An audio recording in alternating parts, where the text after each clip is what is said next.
All right, so it's my pleasure to be able to introduce our closing speakers of the day. But before I do, I want to thank all of you for joining us today, and I want to thank the APP staff for their amazing job in helping to coordinate, and the APPAM staff for their amazing job as well. And I want to personally thank Jacob Clareman, Rob Olson, and Steve Bell for collaborating with me on the content of the program, and also Howard Ralston for being speaker from APT, and all of the non-APT speakers who agreed to participate, especially Naomi Goldstein, who took on the large role of being the moderator for the whole of the day. So thank you very much for that. We are now moving to our closing, Where to from here? And I'm going to offer introductions of Larry Orr and Rebecca Maynard, and then let them reflect for you. So Dr. Larry Orr teaches graduate program evaluation in the Institute for Health and Social Policy at Johns Hopkins University, and he wrote the book that I used for several years in teaching program evaluation, Social Experiments, Evaluating Public Programs with Experimental Methods. It draws on knowledge from his long and distinguished career as an evaluator of public programs, going back to the negative income tax experiments. Dr. Orr served as project director and chief economist at APT Associates from 1992 to 2007, and he's an exceptional translator of technical information for policy audiences, currently serves as a reviewer for the Coalition for Evidence-Based Policy Top Tier Initiative, and has also done reviews for the Department of Education's IES and Department of Labor Research and Evaluation programs. Dr. Maynard recently returned to the University of Pennsylvania after 2 years as Commissioner of the National Center for Education Evaluation and Regional Assistance at the Institute of Education Sciences. She's a leading expert in the design and conduct of education and social experiments. In addition, Dr. Maynard has been a leader in the development and application of methods for conducting systematic reviews of evidence on program effectiveness, including contributing to the development of the What Works Clearinghouse and the Campbell collaboration. She's a fellow of the American Education Research Association, past president of APPAM, recipient of the Rossi Award, among many other distinctions. She's generally thoughtful about how to advance top research and evaluation methods and what our field's future should hold. So I'm pleased to invite Drs. Orr and Maynard to share their insights on where to from here. Thank you.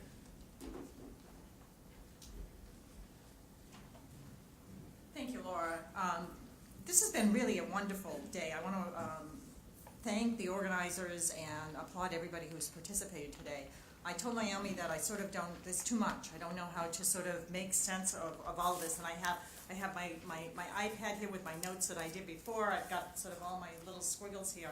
And her advice was bird by bird. So maybe that's good. I have a few sort of overarching comments that I want to just reflect on a little bit. One is we've sort of talked a little bit about what this all means, and I think one of the things that everybody said, everyone who came up here, is sort of moving us towards thinking about a learning culture and changing how we all work. And I think that means those of us who have been in the bowels of actually doing evaluations are coming out of that and sort of going into the real world, and those who are sort of out there doing the hard work are starting to challenge us, the evaluators, and are we really going to give them something that is useful to them? Because at the end of the day, that's really what matters. And are we sharing what we learn so we don't keep reinventing the wheel or promoting the same misconceptions? So Naomi mentioned, referenced a document that was, I think, my whole 2 years in government was spent on something that I think is maybe, I think it probably is a really big accomplishment, that we brought the Department of Education and the National Science Foundation together, and we had a lot of other people at Labor and HHS and OMB sort of behind the scenes sort of propping us up and say, keep going, But we came together and we actually came up with a document that at one level, I think you'll read it and think how could it take 2 years to do this? But I think it actually, it sort of started to make order out of a disordered process of doing evaluation. We had stovepipes where people did foundational research and people did sort of correlational descriptive research and people did process analysis and people did small scale experiments and big scale experiments, and we all sort of hunkered down and said our way was to do it. My way is the rigorous way and my way is the way that makes sense. Well, in fact, if we really do it right, all of these lines of research are important. They have a place, and they're all should be feeding into, one way or another, the chain of knowledge that gets us from not really understanding the processes that lead to good policy and program and make us all smarter. So it also, I think, helps us have greater respect for the different genres of research and to demand high quality in all of that. There is good and bad process research. There is good and bad impact evaluation research.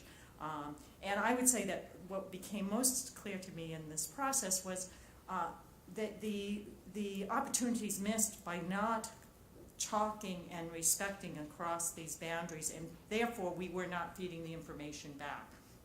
What we're learning about behavior and response in the large-scale experimental research studies, first of all, rarely makes it to the journals where the academics live, and when it does, it tends not to talk as much as it should to the theorists who are at the other end of the continuum, and so on along lines. So I think one message is, I think we do need all these different pieces of research, and they somehow need to come together so that they're informing one another.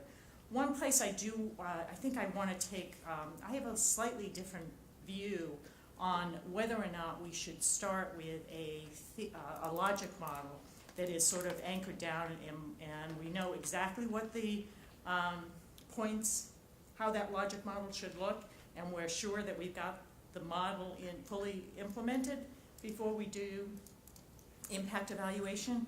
I think there's a chicken-egg problem here. I mean, sometimes we've got programs that are out there that nobody's thought about the logic model, but they're running. And it may be interesting and may be important to take a look and sort of start at that process and sort of say, well, does it work or doesn't it work? And if it works, then go and look and say, what do we think makes it work? If we already have a theory, that's good, but if we don't, we can start building it. If it works, we also want to document it. If it doesn't work, document it, move around. If we're starting at the front end, developing a program, then I think, yeah, that's great. Start with a logic model and make sure we get to, I wouldn't say perfection in terms of implementation, but I would say the program, I would put that in the hands of the program people. If you're ready, if you think this is, you are running a program that you are satisfied or reasonably satisfied with, you will keep running it like this. Maybe that's a better way. You will keep running it like this. Then I think we're ready for evaluation because no program runs to perfection. There are always, and it also, there's a moral hazard. It gives you a loophole. My logic model is not, I'm not yet there, so I don't need to do experiments yet. Not time for me. And it sort of is time sometimes. We should be accountable. I just advanced somebody's slide. Okay. Second thing is, I actually would strongly urge us. I think we would do a lot better in connecting with the practitioners and the policymakers if we moved away from p-values and the firm. We get to the thumbs up, thumbs down. We forget about the size of the estimated impact. And we forget that if you have a p-value, if you have a mean of 10 and a p-value of 0.05, that sort of says that there's a 50% chance that it's even bigger than 10, and there's some 84% chance that it's bigger than something like 5, and so I think moving to something that sort of looks more at what is the estimate, what's our best estimate of an impact, and what's a reasonable bound around this would be much more sensible. And that also, I think, enables us, it empowers us to be a little bit more aggressive about doing what we now call the poor underpowered studies. I would argue that we are much better off with a small randomized controlled trial where we have an unbiased estimate and a known confidence interval around that, or maybe you don't want a 95% confidence interval, maybe you want a 50% confidence, whatever you want, but you know good point estimate and a confidence interval around that. You can sort of see whether those impact estimates are lining up to the right or left of zero and really far or not so far away from zero.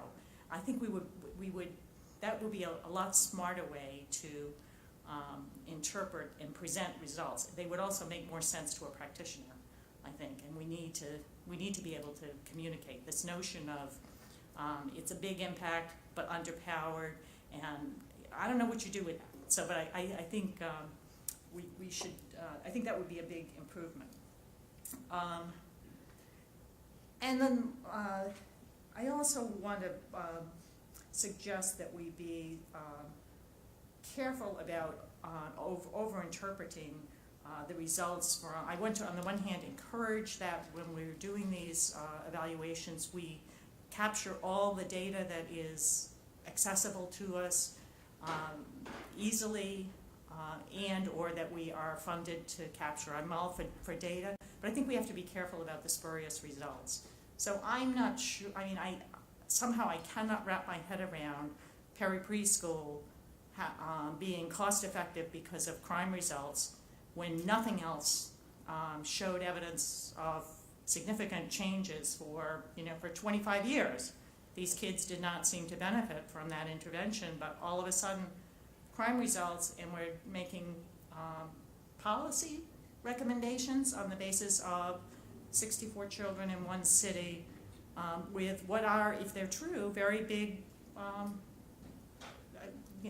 major impacts. But so I'm not arguing that that result is wrong.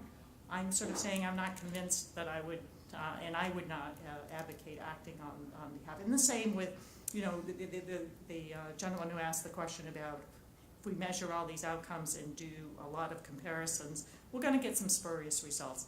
I think it's okay to measure lots of things and put it out there. I just think we need to be a little judicious in how we interpret them. And we can do a lot of this by just being smart, putting the pieces together. If we see all the social emotional impacts moving in one, or evidence moving in one direction, that's more convincing evidence that there's something going on there, even if that wasn't a primary outcome that you put out initially to test. So the last thing I think I want to comment on briefly is just, I think we are at a point where we can and we should just have much more of a learning culture and be embedding experiments, small-scale experiments, large-scale experiments in what we do. It is amazing to me how eager program people are these days to learn and get evidence on what is effective or not effective in their programming.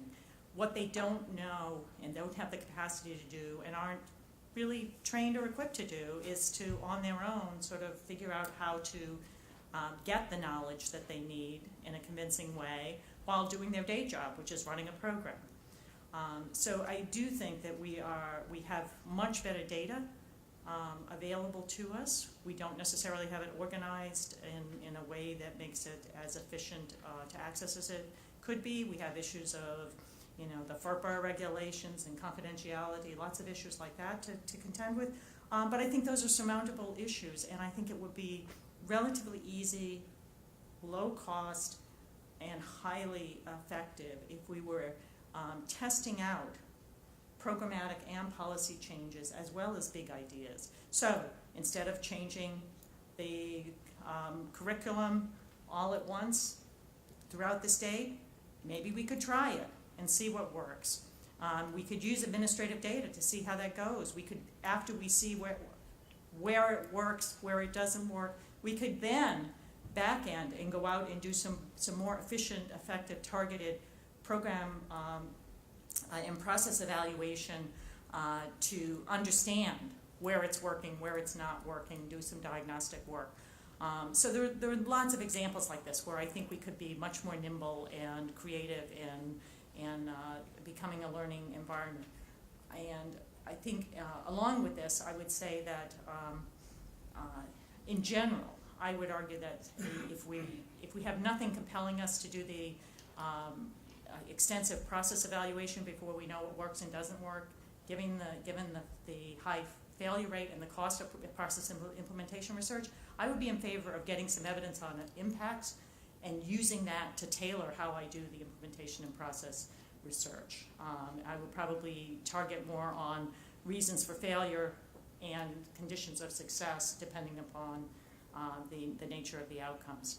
So I'm going to sort of leave. If anyone wants to scan my purple notes up here, you can come see them later, but I don't know how to make sense of all of them. There's just so much rich conversation that went on today. So thank you.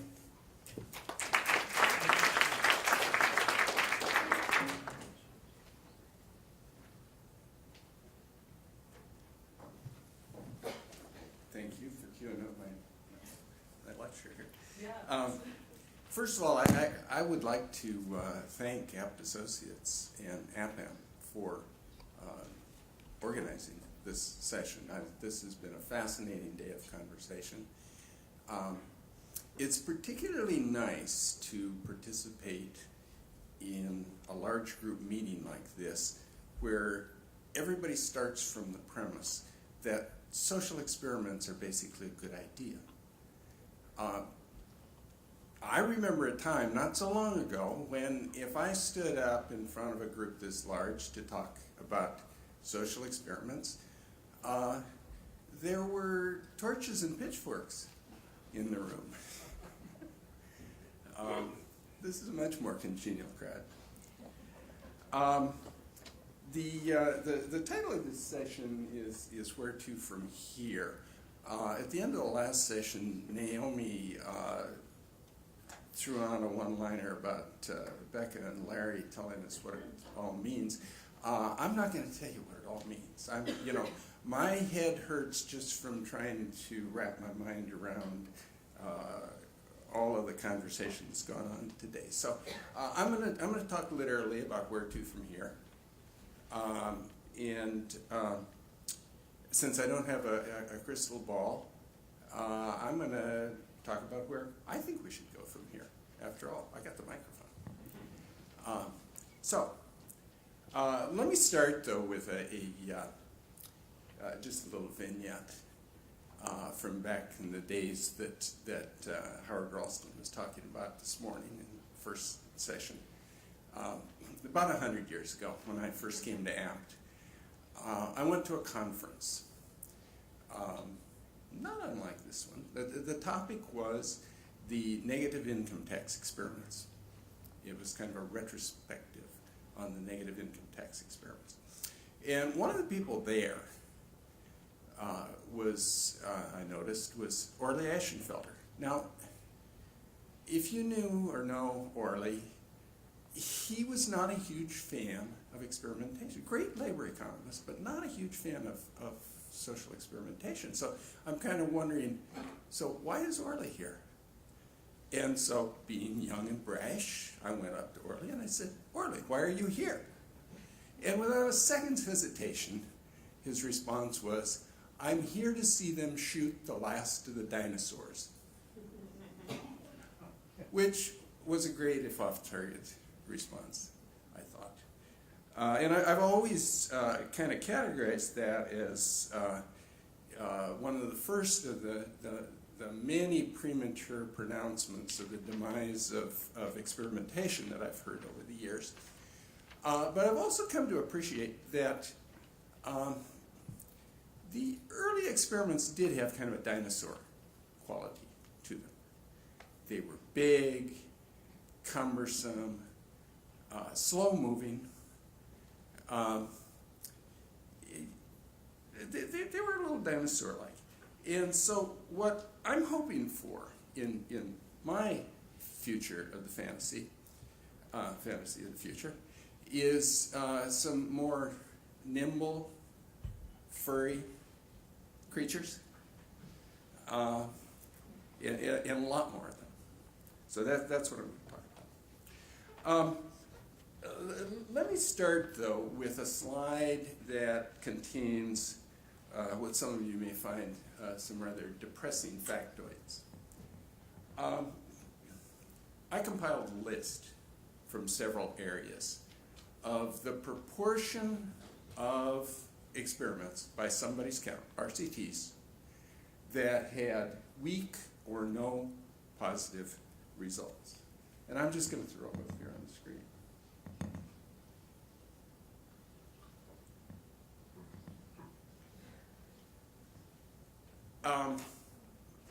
The general sources of these numbers are from the Coalition for Evidence-Based Study and from Jim Manzi's wonderful book, in case you're wondering about that 13,000 number.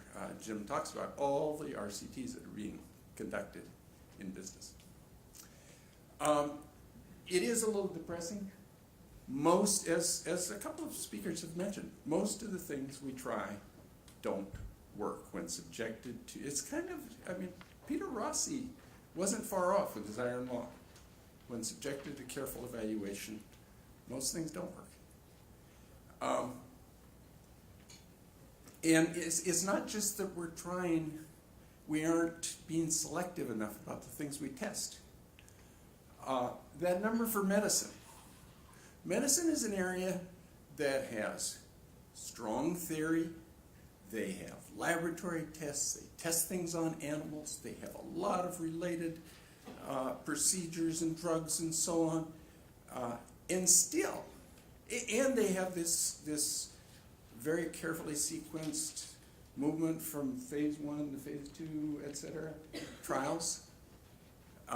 And still, 50 to 80% of the things that pass the phase 2 screen fail when subjected to a real clinical trial. Okay, so well, what do we make of all of that?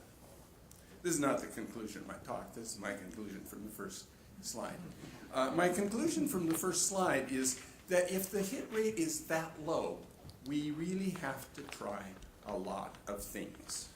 I mean, what else are we going to do? Just give up? Or that progress is going to be incredibly slow if we test single numbers of things each year, single digits. And his company's slogan is cheaper, better, faster. And I think that should become the mantra of social experimenters. We need to do these, make these creatures a little more nimble. Okay. The general approach that I recommend is one that Becca and I actually worked out a while back when we were asked to do a review of the Department of Labor's research and evaluation program. And that is a staged approach in which this bears some similarity to Jacob's proposal for piloting interventions, except that we would do a first stage that is an actual random assignment. What we would do is do a low cost. We do a lot of low cost random assignment tests to screen out that 75, 80, 90% of things that aren't going to work. And I'll come back in a second about and talk about how you do low-cost tests. And then, for those things that pass that first test, then do the full-blown, in-depth random assignment test that looks a lot more like most of the things we do right now. And if you've done that, you haven't wasted all those resources on the 9 things out of 10 that aren't going to work. You can focus your resources on that 10th thing that has some promise of really affecting that central outcome that you care about. Okay, well, cheaper experiments. Where am I? I've got some notes here. Well, this is where my friends from the research firms start to get out their pitchforks.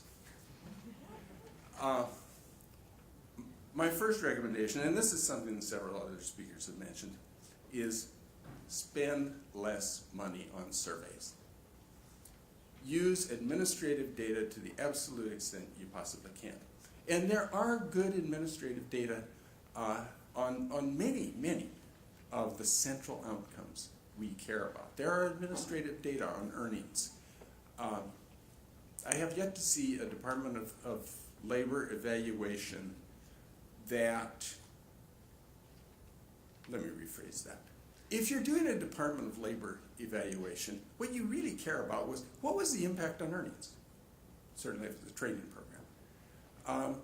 If you're doing a welfare to work study, you care about the impact on earnings and the impact on welfare benefits, food stamps maybe. There are administrative data on those things. And I'm not necessarily saying, well, one of the beauties of administrative data is you can also have relatively large sample sizes.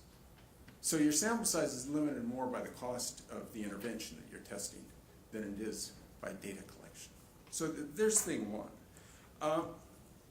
Thing two, and this isn't really, what I'm suggesting here isn't really counter to all the recommendations for process analysis that you've heard today. It's a recommendation that you save the full-blown process analysis for that one study out of 10 where you actually had an effect on the central outcome that you care about. So in these stage 1 studies, do enough of an implementation analysis, process analysis, whatever you want to call it, to be able to describe what it was you tested so that you know what you tested. And if you want to do a pilot to make sure that it's working by some reasonable standard, yeah, do that. But don't spend large amounts of money in stage 1 on implementation and process analysis. And similarly, don't do a full-blown cost-benefit analysis until you actually know that this intervention has some benefits. Again, save that for stage 2. Okay. There are, I feel constrained to demonstrate that there are in fact examples of this kind of small furry beast. If you go to the Coalition's website, somewhere on there, you can find a list of relatively inexpensive yet convincing and rigorous random assignment trials that have been done. The Coalition is in fact, you're too late to write your proposal for this, but the Coalition is in fact sponsoring a competition for random assignment evaluations that can be done for less than $100,000. And the winners will get $100,000 to do it. So it's possible. Okay, that's cheaper experiments. Well, what about better experiments? Oops, my PowerPoint wizardry failed. You hear that box wasn't supposed to come up first. Better experiments. There are places where standard practice right now is really sloppy. So I would hope that in the future, in this projected fantasy future, analysts are a little more careful about certain things. As Rob and Liz have pointed out, we don't do very well at matching our samples to the population of policy interest. In fact, in the project that I'm working on with Liz and Rob, we came up with a quantification of that proposition.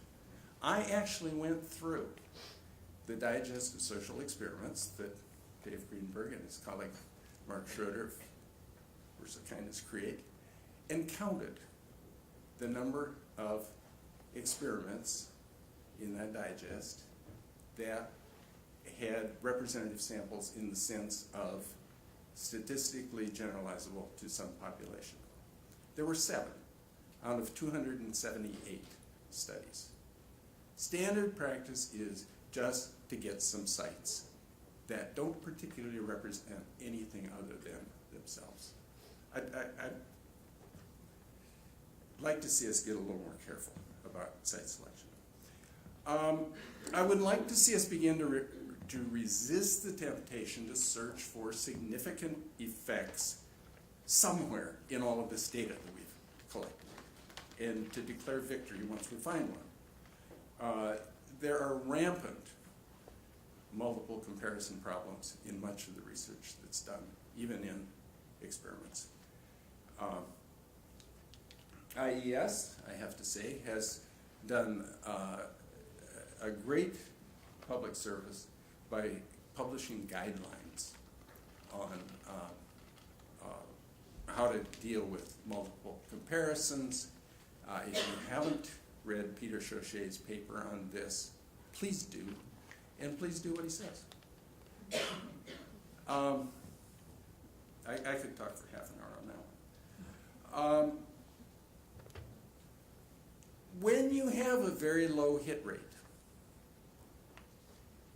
there is this subtle danger that when you go through the literature and you look for the places where we have gotten significant effects, you are going to hit an awful lot of type 1 errors. Think about it this way. If we test effects, even without the multiple comparison problem, if we test effects at the 5% level, 1 out of 20 of our tests will show significance even when the null hypothesis was in fact true, 0 effect. If only 1 out of 10 of our interventions have a real effect, that says that 1/3 of these statistically, roughly 1/3 of these statistically significant findings is spurious. It's called the false discovery rate, and the false discovery rate can be very high when you sort of drag the net through all of these studies looking for statistically significant effects. I'm going to skip over the box, go on to faster experiments. Simplifying the design will shorten both the design and analysis stages so that you can get quickly through it. Where fast really matters is stage 1. So you want to get through these stage 1 experiments quickly and decide whether or not to pursue stage 2. That kind of thing can be routinized. It really can. Stage the follow-ups so that you don't keep following the same sample forever just because that's what you said you were going to do. If you followed them for a reasonable amount of time and you have no impact, stop. You probably aren't going to get an impact. Or follow them with very low-cost methods like administrative records.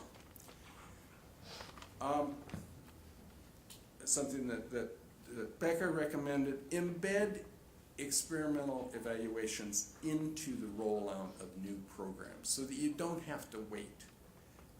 For example, staged rollout so that the program is implemented in randomly selected administrative units, and those where it hasn't been rolled out yet, schools, hospitals, whatever, can be used as a control group until you get around to implementing in those. And finally, on the subject of faster experiments, a suggestion that I've been making for many years, so far nobody's taken me up on it, but embed random assignment, continuous random assignment, in ongoing programs. if you were to take a program like the Work Investment Act programs, of which there are, I don't know, 600 or 700 around the country, and first of all require that some of them do require they do random assignment if asked, and each year randomly select 50 of them, randomly assign 5% of their applicants to a control group, and then roll over to the next 50 the next year, you would have a continuous random assignment measure of the impact of that program. It's kind of the Job Corps evaluation model, only done year after year after year. Problem solved. And feedback to the program managers, policymakers, is instantaneously. No more of this funding a huge evaluation once every 10 years and then, you know, sort of exhausted, fall back until 10 years later when it's time to fund the next one, and in the meantime relying on information that is getting progressively older and older. That's my suggestion. If we do all of this, you get much more timely evidence of effectiveness of new initiatives and ongoing programs. Cheaper, better, faster experiments can be used as a management tool. They can be used to test whether you want to use the fax machine or the telephone. They can be used to test whether you should use blue paper or yellow paper. And that's not necessarily an alternative to doing the big policy idea experiments. It's just part of the same culture of experimentation, learning culture. And ultimately, the payoff to all of this is that we begin to develop large repositories of knowledge about what works and what doesn't, which we can make available. And once you do that, the speed with which individual projects produce results becomes a lot less important because people are going to that repository and learning from a large body of work that's already been conducted. Okay, I'm gonna stop there. There's an email, I guess.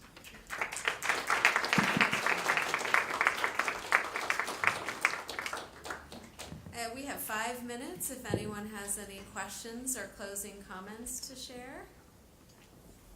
Naomi. Right behind.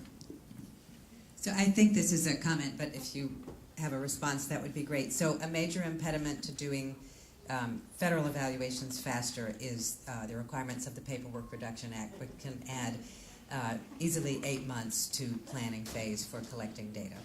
Any thoughts you have would be welcome.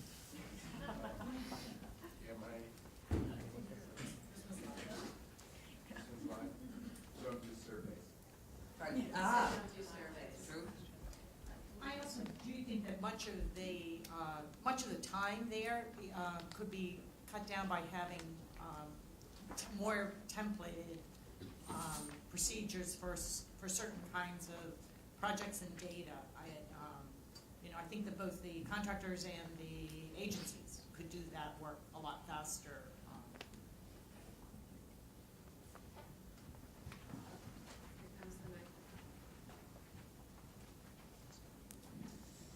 So I have a suggestion for Larry, and I guess it's for Larry and Becca too, since you worked on those recommendations in terms of the 2 stages of evaluation. I wanted to get your reactions to it.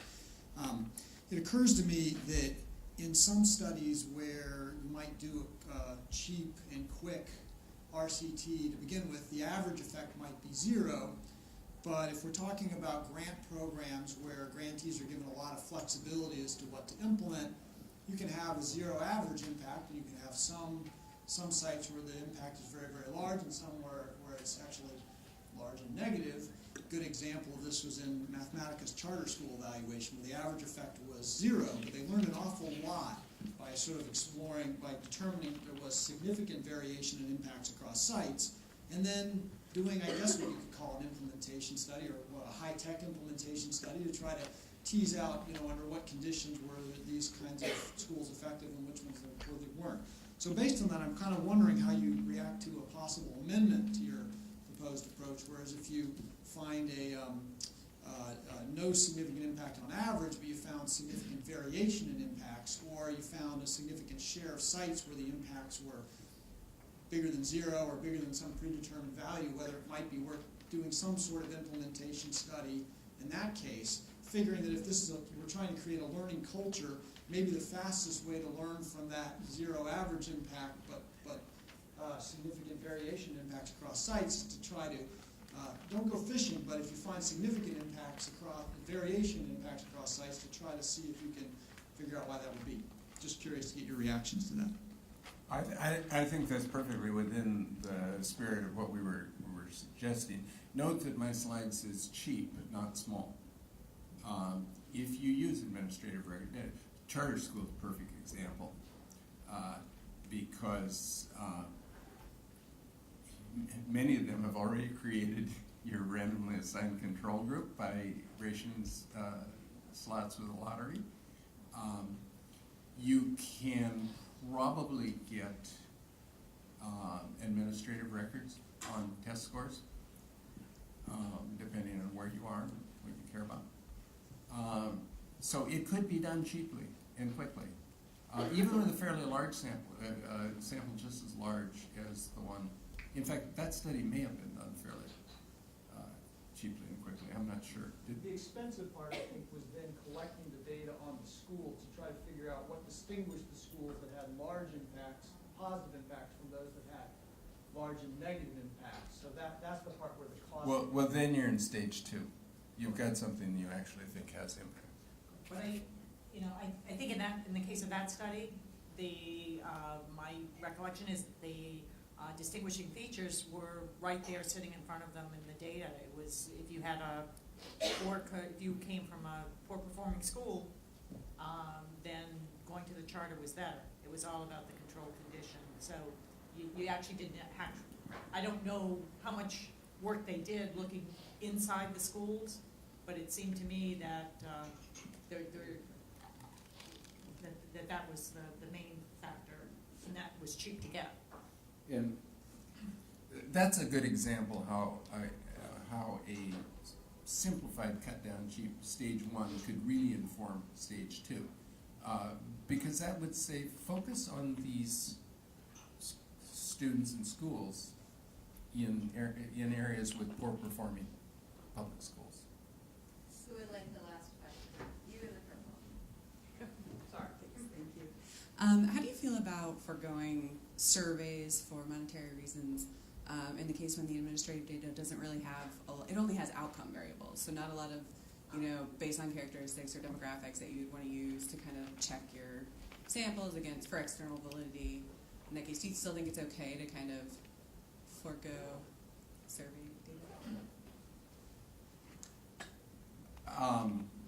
Well, first of all, I'm not saying forego surveys. I'm saying limit them to the cases where you have some evidence that the intervention had an effect.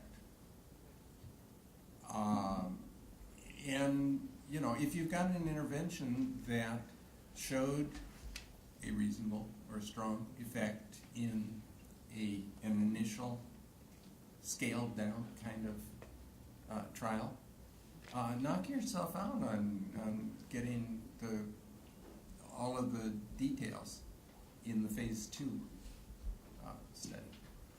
It's a good, just another idea that we didn't talk about, and we've done this in some experiments in the past, is I think we often, our starting values are we need to survey everybody, and we need to survey them multiple times.